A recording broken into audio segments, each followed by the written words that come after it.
Assalamualaikum warahmatullahi wabarakatuh, pemirsa Satelit TV.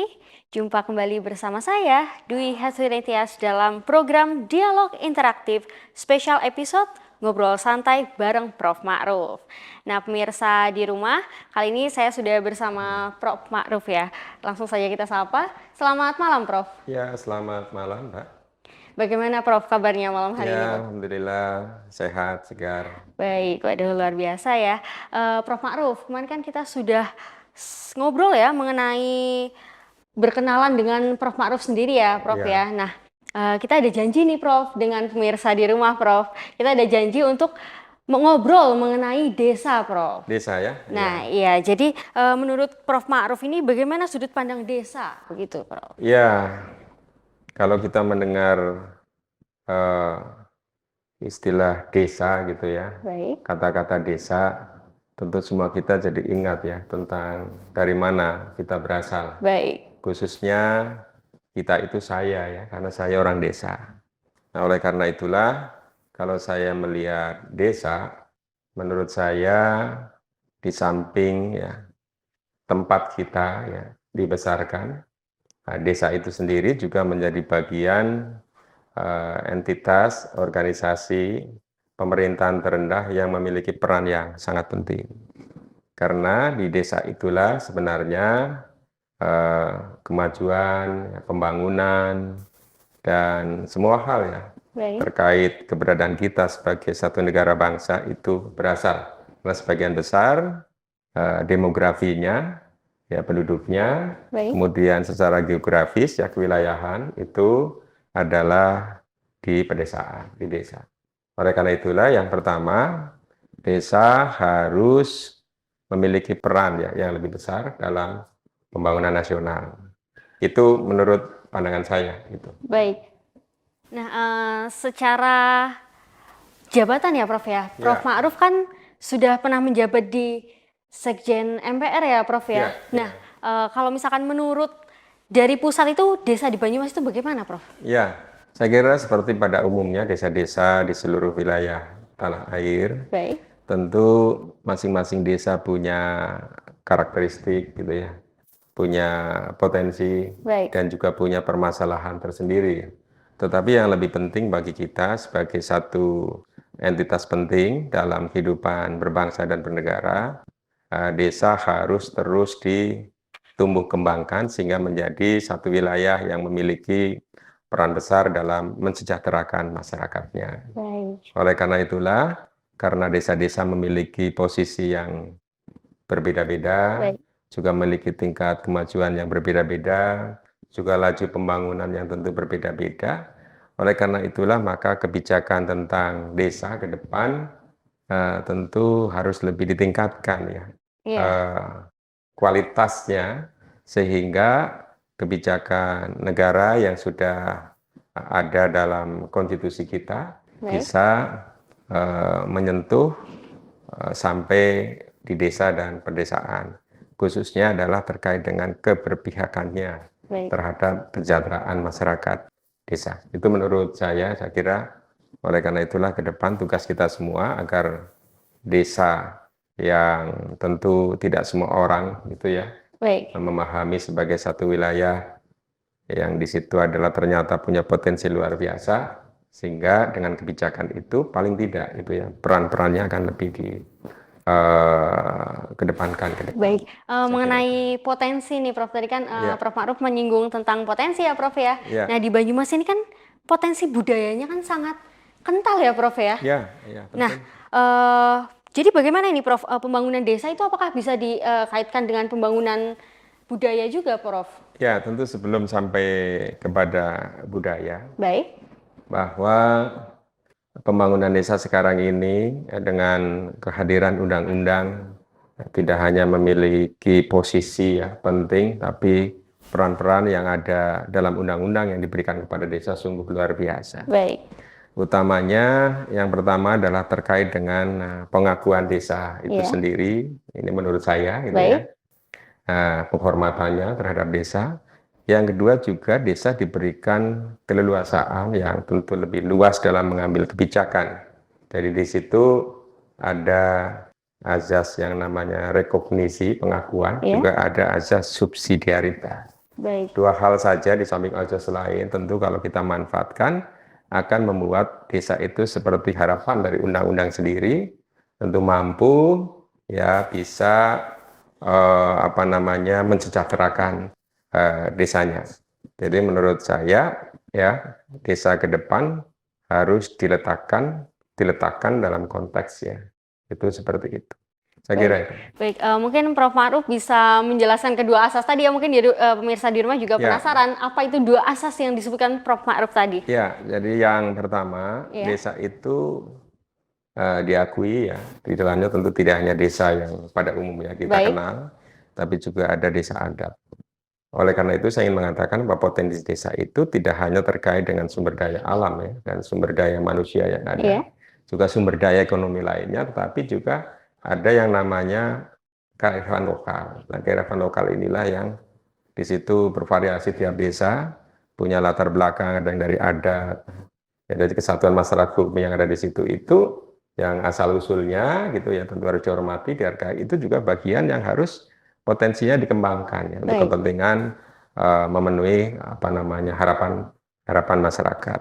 Nah, tentu kembali kepada azas subsidiaritas yang memberi keleluasaan kepada desa untuk mengambil ya peran dalam bidang pengaturan ya, Iya. desanya sesuai kemampuannya, potensinya, itu juga harus dimaknai lebih luas karena tentu saja ini adalah satu hal yang menurut saya itu penting, Undang-Undang Nomor 6 2012, karena memang desa yang memiliki karakteristik tentu harus bisa mengatur dirinya melalui regulasi yang tentu disesuaikan dengan karakteristik yang ada, Baik. disesuaikan dengan kondisi yang ada. Baik. Makanya saya mengatakan bahwa pembangunan desa itu pada akhirnya nanti ya dengan azas subsidiaritas itu Iya. akan berlaku asimetrik gitu Iya. ya, karena dia punya otonomi untuk mengatur itu. Baik. Utamanya tentu adalah dalam bidang pembangunan yang skalanya adalah desa. Jadi dua hal itu ya, pengakuan dan subsidiaritas ya, menurut saya harus betul-betul bisa memperkokoh tentang upaya-upaya dalam yang pertama ya, untuk melakukan pemberdayaan masyarakat. Itu yang pertama, bisa dipakai untuk itu. Yang kedua juga untuk melakukan pembinaan ya kepada masyarakat itu. Dan yang ketiga itu juga dipakai untuk pembangunan desa itu sendiri. Baik. Yang tiga-tiganya tentu harus didukung oleh tata kelola pemerintahan. Baik. Jadi tata kelola pemerintahan juga dengan adanya dua azas itu saya kira cukup punya relevansi. Baik. Sehingga harapannya dua hal ditambah dengan azas-azas yang lain itu akan menjadi penguat pengokoh ya desa itu untuk menjadi desa yang mandiri, karena tujuannya sebenarnya desa itu yang ingin ada kemandirian. Iya, baik. Kemandirian kalau kita relasikan tentu dengan konsep bernegara kita ya, kemandirian desa itu meliputi banyak aspek, tapi secara umum saya kira kita punya yang namanya kemandirian dalam bidang ekonomi misalnya, itu saya kira menarik gitu ya. Kemudian ada kaitan tadi yang ditanyakan ya, budaya juga ya Pak. Budaya, punya kepribadian dalam bidang kebudayaan. Jangan lupa bahwa di desa yang isinya adalah para warga negara, itu tentu bukan berarti terlepas dari urusan politik. Ya. Dari politik di pedesaan juga tentu harus berikan spirit dari karakteristik yang ada di desa itu sendiri. Baik. Oleh karena itulah maka pembangunan desa juga harus seiring sejalan dengan pemajuan di bidang kebudayaan. Ini yang saya maksud. Baik Prof, ini sangat menarik ya Prof pembahasannya. Namun kita lanjutkan pembahasan kita setelah jeda iklan pariwara berikut ini.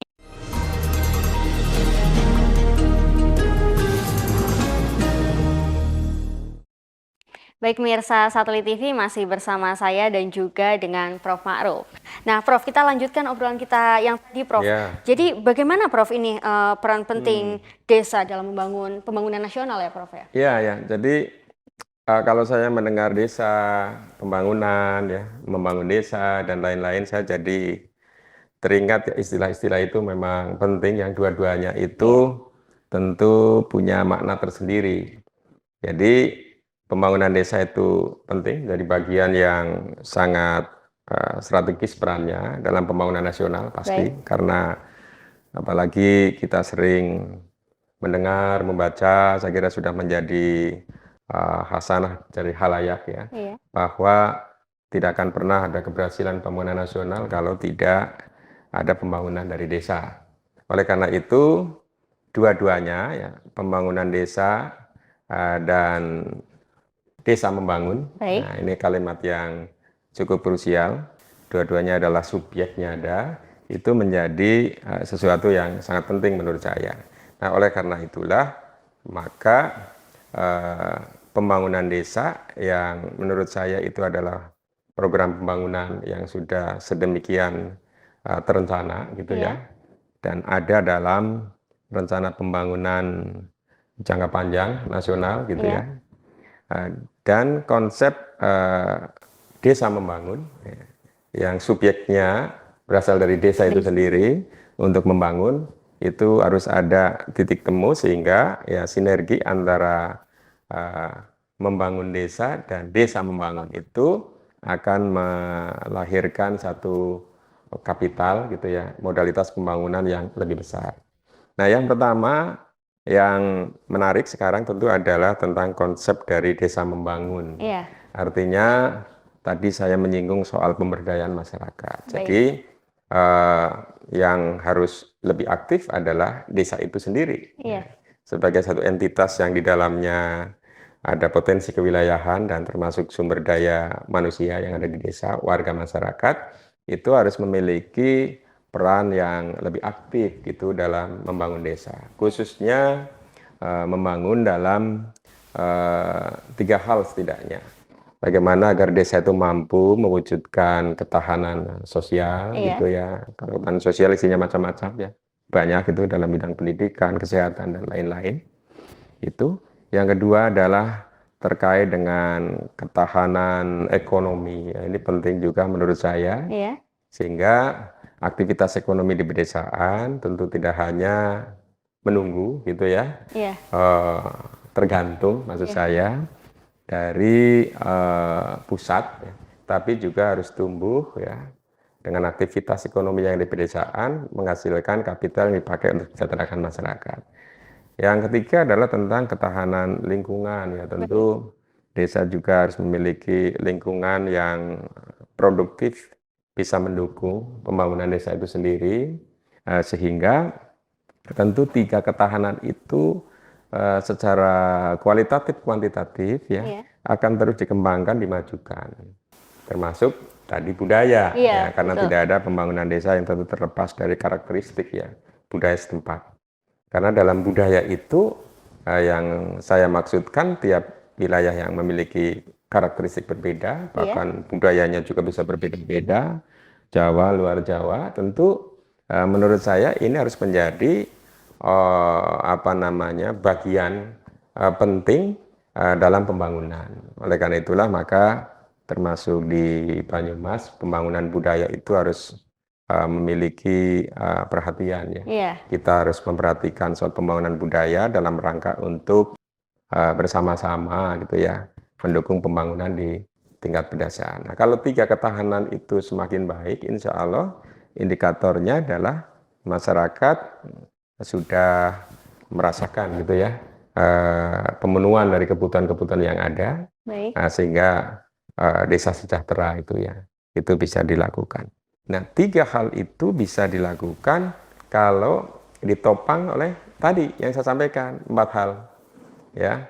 Pemerintahan di desanya harus Iya, kuat, profesional ya, akuntabel, transparan dan macam-macam lah ya namanya persyaratan eh, pelaksanaan pemerintahan ini. Sekarang ini kan pemerintahan itu birokrasi. iya, Jadi menurut saya pemerintahan yang baik juga harus ada di pedesaan. Jadi baik, good governance itu juga harus sampai di pedesaan, baik, tidak hanya berada di tingkat pusat ya, baik. provinsi, kabupaten, desa itu harus melaksanakan bagaimana sih kepemerintahan yang baik. Oleh karena itu tata kelolanya cukup banyak ya. Kalau kita bicara reformasi ya kepemerintahan di birokrasi itu kan banyak gitu. Iya. Setidaknya ada 8 area yang cukup banyak ya. Nah, yang kedua adalah soal terkait pemberdayaan masyarakat. Untuk mencapai ketahanan yang 3 tadi, Iya. itu pemberdayaan masyarakat itu juga harus terus-menerus ya ditingkatkan melalui banyak hal. Kata kuncinya antara lain adalah kebijakan. Baik. Nah, lain-lainnya banyak cara memberdayakan masyarakat. Tapi semua itu gagasan yang bagus tentang pemberdayaan itu akan lebih kuat kalau kebijakannya juga berpihak pada pemberdayaan masyarakat. Tentu kebijakan adalah di tingkat yang ada termasuk di Iya. desa. Iya, Karena baik. desa punya tadi subsidiaritas. Iya. Punya kewenangan untuk mengatur ya Desanya sendiri ya, Prof ya. membuat regulasi di desanya sendiri gitu sesuai dengan karakteristiknya. Baik. Nah, itu menarik ya Undang-Undang Desa ini tahun 2014. Nah, kemudian ada lagi ya kaitannya dengan pembinaan. Nah, pembinaan desa juga sama gitu ya. Jadi pembinaan desa itu tentu supaya bisa menciptakan sumber daya manusia di pedesaan itu memiliki peran yang lebih besar ya dalam pembangunan dan pembangunan desa itu sendiri. Saya sering mengatakan bahwa pembangunan desa itu betul-betul harus dilaksanakan secara demokratis. Iya. Ya. Kan kita ingin, katanya desa itu kan harus maju, ya, kuat, mandiri, demokratis. Iya. Nah, ada 3 tuh. Ya, demokrasi ini juga harus sudah mulai masuk dalam perencanaan dan permulaan sehingga peran-peran dari entitas pedesaan. Di situ ada Badan Permusyawaratan Desa, Iya. ada lembaga-lembaga yang ada di desa, kemudian ada perangkat desa, kepala desa. Semuanya itu harus dilibatkan untuk membuat perencanaan. Dan tentu secara lebih detail itu masyarakat itu juga harus dilibatkan sepenuhnya, tidak hanya lembaganya. Iya, Lembaga betul. itu juga turun ke masyarakat. Nah, inilah yang saya maksudkan, jika 4 hal itu bisa dilakukan, saya kira soal pembangunan desa yang harus melahirkan ketahanan sosial, ketahanan ekonomi, ketahanan lingkungan sebagai indikator dari desa membangun, kemudian ditambah program dari pemerintah. Ya. Nah, wah ini saya kira kapital ya, pembangunan itu akan mampu gitu ya, sumber daya yang ada akan mampu untuk mewujudkan desa sejahtera. Saya kira itu. Gitu. Baik, Prof, menarik sekali nih ya. Nanti kita bahas lebih lanjut setelah jeda iklan pariwara berikut.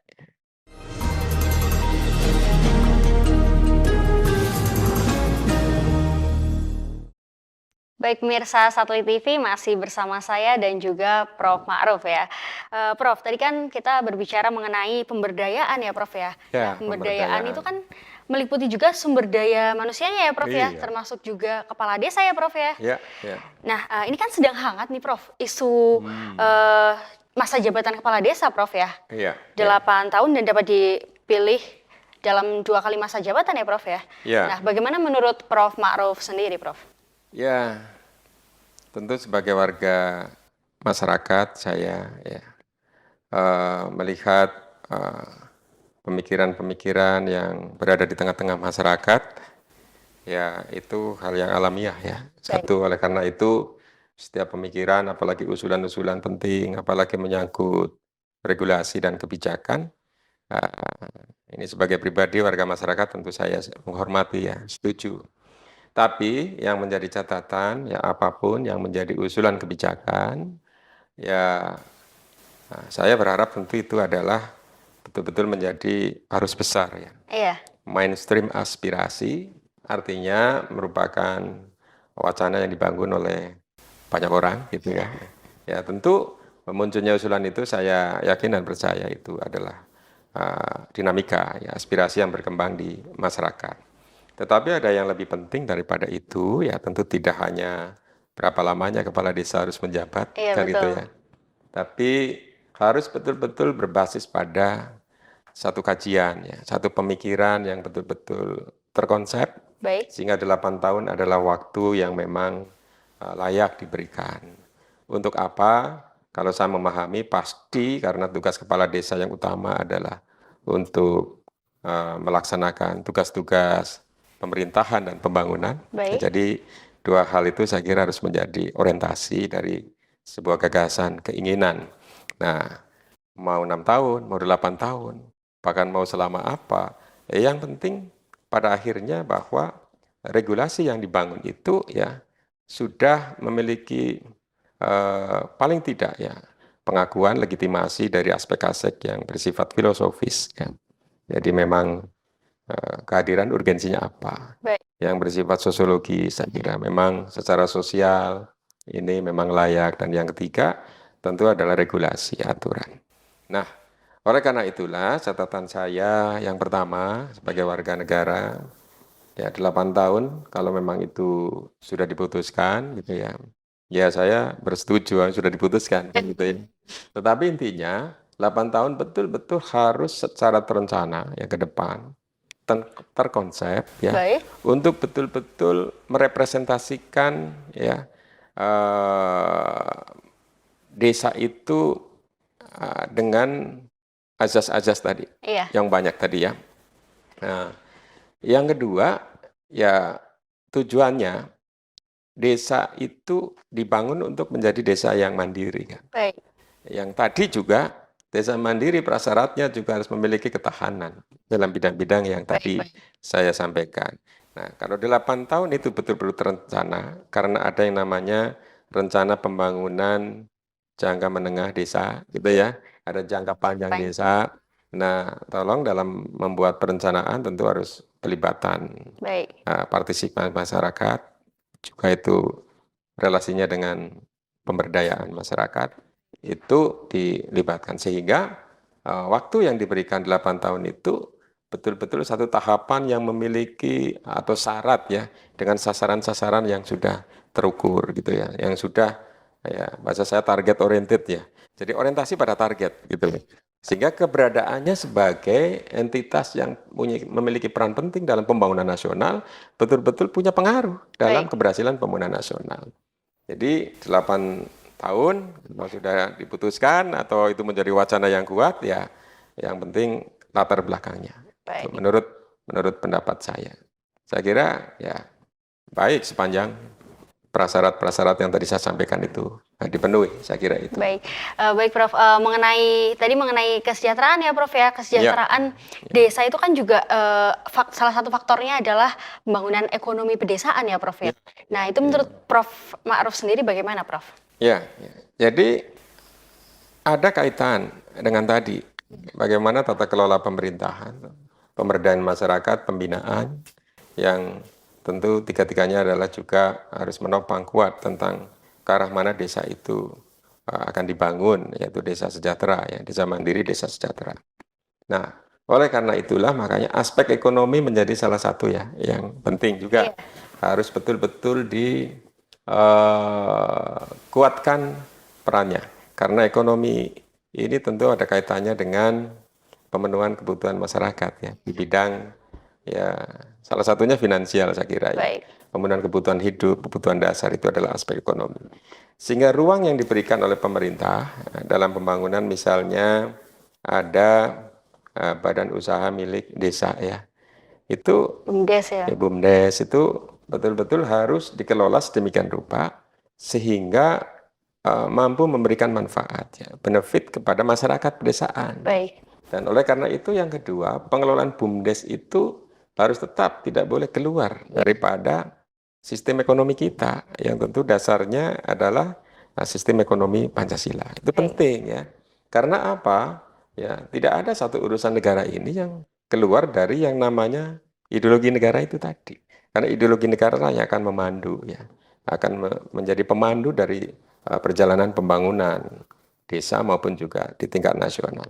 Oleh karena itulah BUMDes yang ada di pedesaan yang sudah sedemikian rupa ya disiapkan sumber dayanya oleh pemerintah, itu tata kelolanya yang pertama tentu harus diperbaiki, sumber daya manusianya juga harus terus ditingkatkan kualitasnya, juga kebijakan-kebijakannya yang berpihak pada peningkatan kualitas BUMDes itu juga harus mendukung. Nah, sehingga BUMDes ini akan berjalan sesuai dengan tujuannya. Ya. Oleh karena itulah saya kira desa dalam melaksanakan BUMDes harus terus-menerus melakukan evaluasi, review, sehingga BUMDes yang dibuat, yang sudah tentu melalui proses ya pembentukan regulasi ya tentang itu dalam pelaksanaannya sesuai ya Baik. dengan regulasi yang sudah ditetapkan.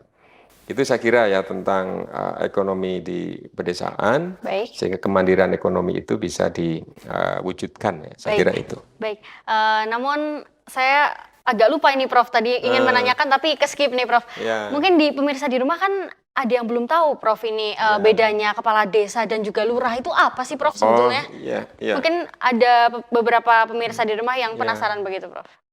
Ya, saya kira itu undang-undang desanya sudah ada jelas ya, dibaca tentu yang terkini terakhir Undang-Undang 6 tahun 2014, di situ ada, di sini juga ada ya, kalau di perkotaan itu ada kelurahan, kalau kepala kelurahan namanya lurah, kira-kira gitu. Memang dulu salah kaprah di kampung saya juga kalau mau ke lapangan, mau coblosan tuh, wah itu kan katanya pilihan lurah, kan gitu ya. Ya, tapi intinya bahwa tentu saya kira banyak yang sudah memahami ya, bahwa kelurahan itu bersifat administratif ya, dan itu biasanya dari aparatur ya, sipil negara ya yang ada di situ. Lurahnya jenjang kepangkatannya mengikuti pola sistem karir ya di pegawai negeri. Kepala desa ini tentu berbeda, tentu harus dipilih oleh rakyat. Kan kita sering dengar maksud saya tentang pilkades ya. Itu seperti itu. Tapi yang lebih penting daripada itu bahwa tentu antara desa dan kelurahan itu adalah entitas dalam level yang sama, tapi punya karakteristik yang berbeda. Di mana karakteristik itu tentu harus kita kelola, tentu harus juga dengan kebijakan-kebijakan yang disesuaikan dengan itu. Jadi pelakuan terhadap kelurahan dan terhadap desa ya ada yang sama, tentu ada yang lebih khusus lagi, ada yang berbeda. Ya, saya kira itu. Baik, baik Prof, menarik sekali nih ya tadi kita bahas ya. Mungkin kita lanjutkan setelah jeda iklan pariwara berikut ya Prof ya.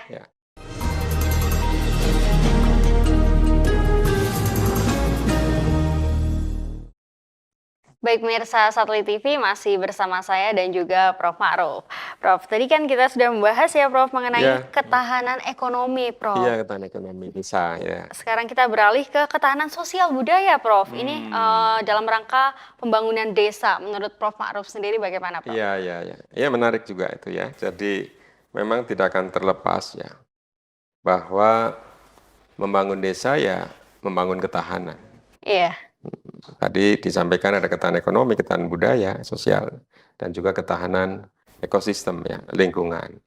Jadi ketahanan sosial budaya ini sangat penting ya, karena modalitas sosial itu juga menjadi bagian penting dari pembangunan. Oleh karena itu ya, kebudayaan ini memiliki peran yang penting ya dalam mensukseskan keberhasilan pembangunan desa itu sendiri.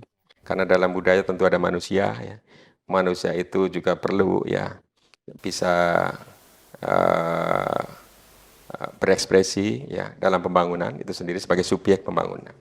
Oleh karena itulah maka ada kata kunci yang menurut saya kaitannya dengan budaya. Oleh karena bahwa budaya memiliki peran penting sehingga budaya ini juga harus terus dimajukan ya. Nah, pemajuan budaya itu setidaknya memiliki 4 unsur ya.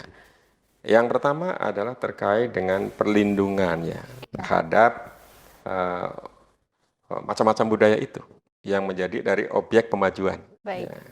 Kalau di Banyumas misalnya ya ada budaya ini kan banyak ya. Ada literasi ya, ada juga seni, ada juga bahasa, ada juga tradisi, ada juga lagi pengetahuan tradisional, teknologi tradisional, banyak ya, banyak sekali. Dan macam-macam nama dari sini juga banyak ya, dari mulai ebek, angguk, segala macam. Tapi intinya buat saya, tentu tidak hanya hal yang bersifat fisik menurut saya, tetapi pemajuan budaya perlindungannya yang pertama itu juga termasuk hal-hal yang bersifat non-fisik. Itu yang pertama. Jadi perlindungan ini banyak ya dalam melindungi budaya itu. Yang kedua, tentu adalah bagaimana pengembangannya. Karena budaya ini juga harus terus dikembangkan. Karena zaman terus berubah gitu ya.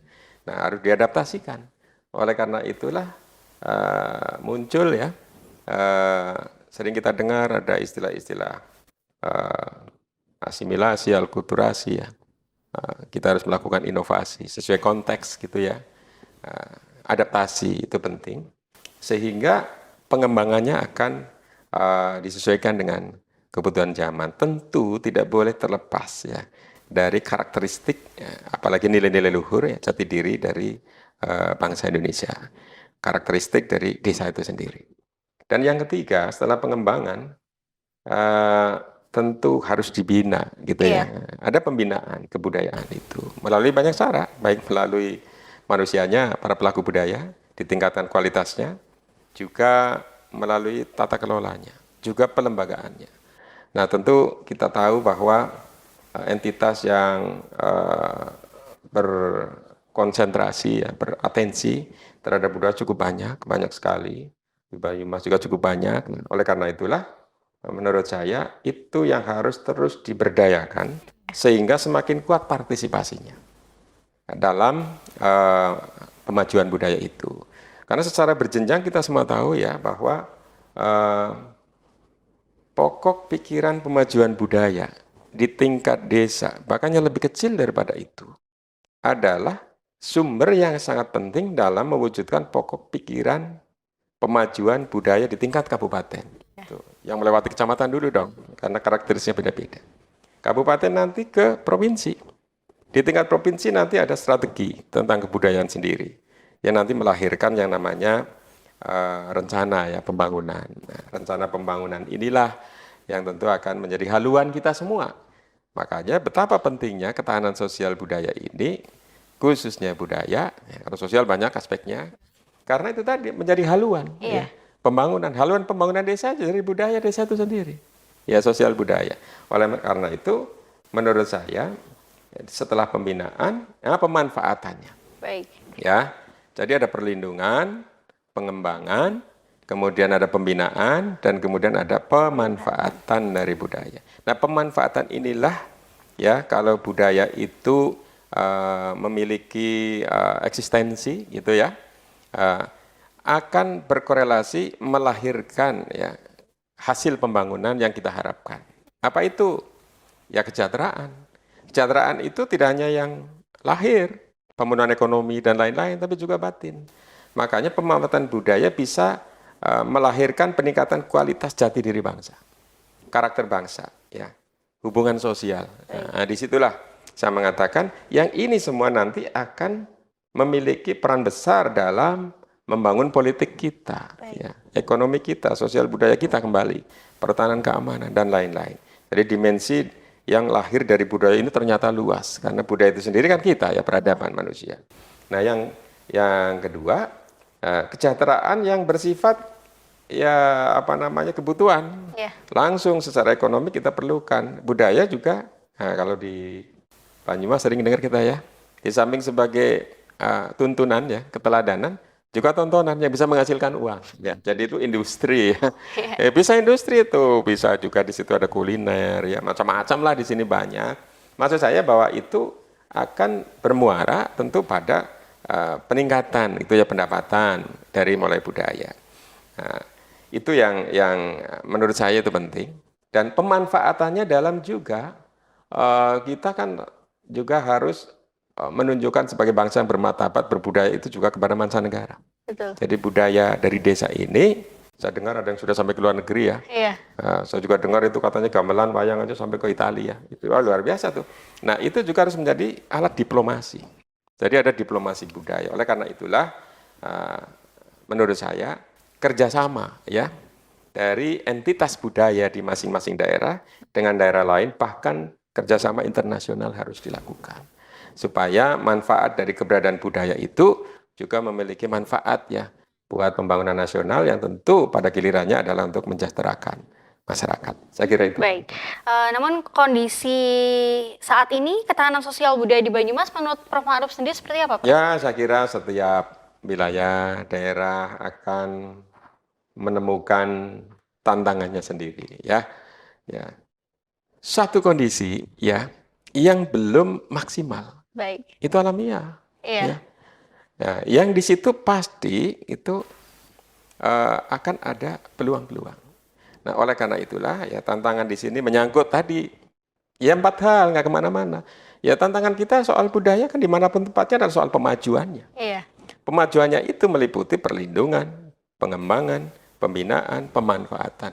Ya di 4 hal itu karena waktu terus berubah, bergerak, ya tuntutan kebutuhan kita makin ya, dinamik. Oleh karena ini harus terus-menerus ditingkatkan. Di Banyumas juga seperti itu. Tidak ada satu tempat wilayah akan selesai di waktu-waktu sudah sangat ideal. Oke. Ya, karena manusia ini kan berpikir terus, berkembang, peradaban terus berubah. Oleh karena itulah, maka harapan saya kepada siapapun seluruh warga masyarakat, Baik. termasuk juga entitas para pelaku kelompok-kelompok masyarakat yang berkecimpung dalam komunitas budaya, partisipasinya harus terus ditingkatkan, lebih besar, bersinergi tentu dengan pemerintah, gitu ya, dengan stakeholder yang lain. Sehingga tentang pemajuan budaya ini akan mendapatkan tempatnya sebagai satu indikator gitu ya, yang berpengaruh dan memiliki peran besar terhadap kesejahteraan masyarakat. Itu aja dari situ ya. Jadi kalau sudah ada apa namanya will yang kuat, Baik. itu will yang kuat tentu tidak hanya ngomong, Iya. kebijakan ya. Baik. Nah, will yang kuat itu kebijakan, menurut saya yang terakhir ini adalah kebijakan. Kebijakan tentang pemajuan budaya harus terus-menerus ya ditingkatkan, disesuaikan dengan kebutuhan yang ada. Ya, apa saja. Nah, contoh kecil aja ya, misalnya. Budaya itu kan tidak hanya menjadi tempat kita untuk hiburan, Iya, betul. tapi harus memberikan nilai-nilai keteladanan. Contoh kecil aja. Jadi setiap ada pertunjukan itu harus dijelaskan ini apa ini maksudnya, kan gitu ya. Itu kepada masyarakat dan masyarakat betul-betul impresif gitu. Dia punya kesan terhadap itu. Dan jangan dibiarkan itu menjadi sesuatu yang hanya muncul dari kesadaran. Ada yang mau, ada yang tidak mau. Kasih kebijakan. Nah, kira-kira untuk itu gitu ya. Kebijakan kan tidak harus itu yang rumit-rumit, yang berat-berat lah gitu. Kalau dengan kesadaran itu cukup ya bagus gitu ya. Oh itu menarik. Jadi anak kecil itu mau nonton televisi, parenting model sekarang, bapaknya jelasin, ibunya jelasin loh. Iya, Ya kan? betul. Nah, ini juga sama di lapangan. Kalau mau ada pertunjukan, ya itulah. Prolog dulu lah, kasih nih pengantarnya. Wah, tapi kalau semuanya melakukan itu, insya Allah kekuatan itu menjadi besar, sehingga dapat tontonannya, juga dapat tuntunannya. Baik. Itu yang dimaksud manfaat budaya membentuk karakter bangsa. Baik. Itu seperti itu. Aduh, ini Saya Prof kira itu. berbicara mengenai desa sangat menarik sekali ya Prof Iya, ya. iya. Tapi kita lanjutkan setelah jeda iklan pariwara berikut.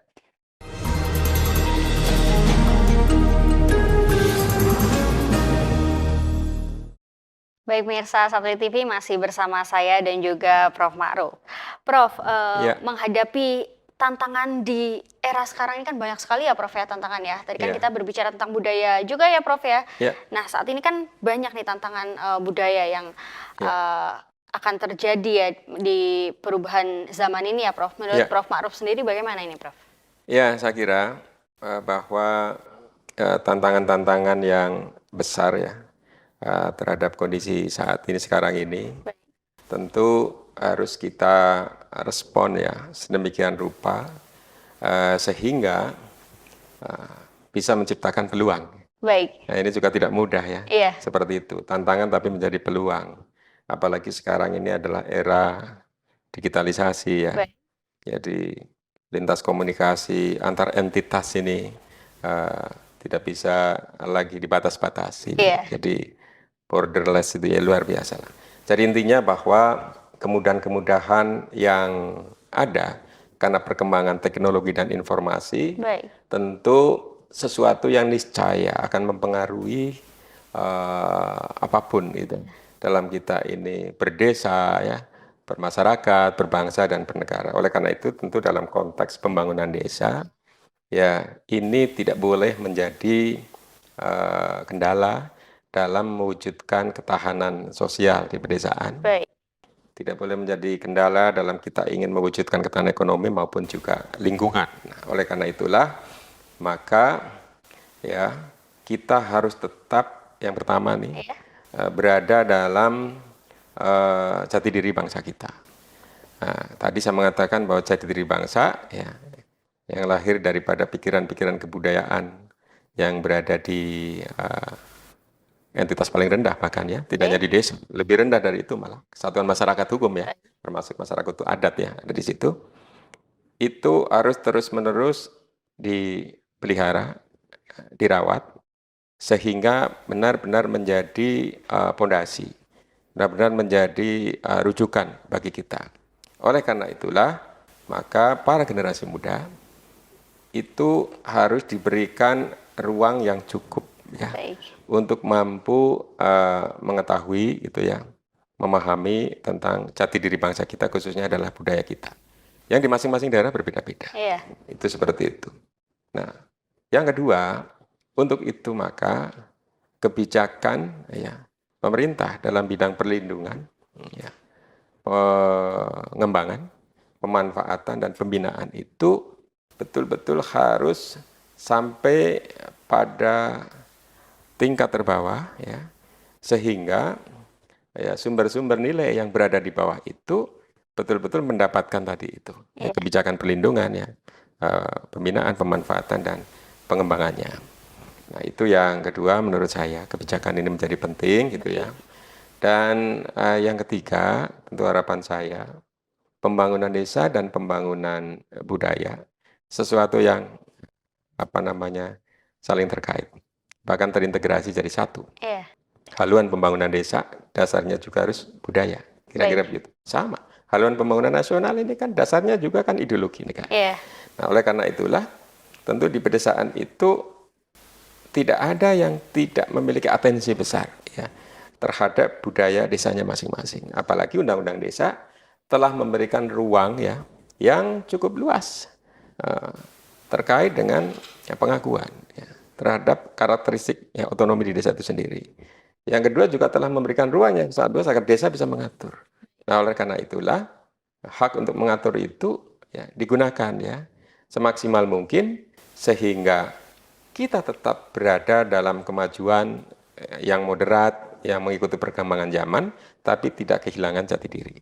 Dari mana memulainya? Ya dari desa. Makanya saya setuju dengan kebijakan pemerintah bahwa pembangunan itu harus dimulai dari desa. Karena sebagian besar penduduknya berada di desa. Baik. Tapi jangan sampai dikategori kalau desa ditambahin wong desa. Ya. Kalau sudah seperti itu jadi kesannya beda. Justru desa ini harus ditempatkan. Makanya istilah tadi yang saya singgung, yang terakhir, antara membangun desa dan desa membangun, itu harus bisa dibedakan dan dimaknai. Dan dua-duanya punya peran. Kan begitu. Karena pembangunan itu nggak bisa hanya bottom up. Tidak hanya juga bisa top down. Apalagi konsep pemberdayaan sekarang, bottom up itu harus lebih kuat. Karena kreativitas, inisiatif masyarakat itu harus dikedepankan. Makanya yang terakhir lagi nih, partisipasi masyarakat dalam pembangunan desa yang melibatkan partisipasi budaya dalam pembangunan desa, itu adalah satu kondisi yang harus gitu ya, mutlak ya dilakukan. Saya kira itu ya. Baik. Nah, berbicara mengenai budaya tentunya pada masa saat ini banyak anak muda ya Prof ya, yang ada yang belum sadar akan budaya juga ya Prof. Nah, menurut Prof Ma'ruf itu seharusnya bagaimana dan pandangannya bagaimana begitu? Karena anak muda ini kan tidak berhenti di satu waktu, dia regeneratif ya. Muda jadi tua, nah, kira-kira gitu ya. Ini datang lagi yang muda. Nah, ini juga satu kondisi kenapa internalisasi nilai-nilai budaya itu never ending proses. Iya. Sesuatu yang tidak boleh berhenti. Oleh karena itulah, maka saya kira ya desa ini kembali. Iya. Ruang peluang desa untuk mengatur itu juga antara dimanfaatkan juga untuk kepentingan itu. Iya. Ya kalau dari pusat kan sudah jelas, kebijakan pemerintah itu sudah ada ya. Itu lembaga-lembaga yang terbentuk dalam rangka itu. Ya, sekarang ada lagi BPIP, ada Kesbang, ada segala macam lah ya di bidang-bidang jati diri bangsa itu. Untuk membangkitkan nasionalisme dan lain-lain. Tapi maksud saya, justru ini sekarang ini harus dilengkapi lagi. Iya. Bukan dibalik lah, dua-duanya harus jalan ya. Harus dilengkapi lagi. Di desa itu juga atensi terhadap itu harus besar. Karena tidak bisa kita hanya bicara hal-hal yang bersifat perwujudan saja, praktek gitu ya, dihilir lah bahasa sekarang gitu ya, tanpa menggarap hulunya. Oleh karena itu yang hulu itu ya tentang mentalitas, moralitas, jati diri, karakter. Nah pengaruh yang cukup besar ya dari perkembangan teknologi dan informasi sekarang serba digital gitu ya. Apalagi desa kita juga harus juga didesain untuk mampu merespon itu. Kan ada namanya desa cerdas, Baik, ya. desa digital. Tapi sekali lagi tidak boleh. Yang namanya desa digital, desa cerdas itu meninggalkan karakteristik jati diri desa itu sendiri. Baik. Itu secara lebih luas adalah jati diri bangsa. Nah, saya kira itu. Jadi pentingnya terus-menerus melakukan internalisasi ini dengan berbagai caranya lah, metodenya banyak sekarang udah mulai pinter-pinter melalui jalur pendidikan, informal, segala macam lah. TikTok sekarang ini udah banyak. Kira-kira saya kira gitu. Baik, Ya, Prof. Mungkin untuk terakhir nih ya, Prof Ya. ya, pesan untuk generasi muda dan masyarakat di desa. Silakan, Prof. Ya, saya kira masyarakat pedesaan yang sudah semakin cerdas sekarang itu tentu dalam konteks budaya, dalam konteks ketahanan sosial gitu ya, tentu harus mampu ya memanfaatkan sumber daya yang dimiliki ini semua dikapitalisasi sedemikian rupa untuk kepentingan desa itu sendiri yang pada muaranya adalah kesejahteraan masyarakat. Nah, para generasi muda supaya tidak terputus ya terus memperkokoh jati diri bangsa, tentu semua yang terkait dengan pembentukan nilai-nilai bagi generasi muda khususnya terkait dengan jati diri bangsa dan kebudayaan itu harus dilakukan dan peran desa ini penting. Baik. Sekali lagi saya tegaskan ke desa-desa terus karena memang peran desa itu penting. Diberi ruang yang khusus, ruang yang luas dalam rangka memajukan kebudayaan. Nah, jadi tidak ada hal yang menghambat saya kira karena regulasi sudah membuka. Baik. Undang-undang Desa, Undang-Undang 6/2014 itu betul-betul sudah membuka ruang itu sehingga tinggal kreativitas dan inisiatif dari seluruh entitas pedesaan. Baik. Saya nggak mengatakan hanya kepala desa. Karena tanggung jawab mereka semua adalah tanggung jawab di bidang akuntabilitas politik dan sosial. Ada Kades, ada Badan Permutuan Desa, ada perangkat desa, ada lembaga lain yang banyak ya. Termasuk ekonomi di pedesaan itu kan juga ada relasinya dengan kemajuan budaya. Kan gitu. Oleh karena itu sinergitas, kata kuncinya. Di antara mereka. Dan lagi, keren sekarang, kolaborasi. Nah, jadi semua yang punya basis kepemimpinan di pedesaan, ini bicara desa ya, harus memiliki karakteristik kolaboratif leadership. Jadi kepemimpinannya harus kolaboratif. Orang bisa dewek-dewek, kan gitu ya. Apalagi tantangannya cukup besar ke depan. Baik. Dalam prinsipnya tidak ada satu pekerjaan yang bisa dilakukan sendiri. Harus kolaborasi. Ya. Bahasa ideologinya gotong royong ya. Nah, kira-kira gotong royong. Nah, tanpa gotong royong tidak akan pekerjaan itu selesai. Dengan bergotong royong, tentu alternatif pengambilan kebijakan akan lebih lengkap karena berangkat dari dukungan, kekuatan dan banyak pemikiran yang memberikan ruang kita untuk memilih alternatif yang kebijakan yang lebih bijaksana menurut saya itu. Saya kira itu. Baik, aduh berbicara mengenai desa ini tidak ada habisnya ya, Prof ya. Namun kita tidak terasa sudah ada di penghujung acara nih, Prof. Baik, saya Dwi Hasunitias pamit undur diri. Wassalamualaikum warahmatullahi wabarakatuh. Waalaikumsalam.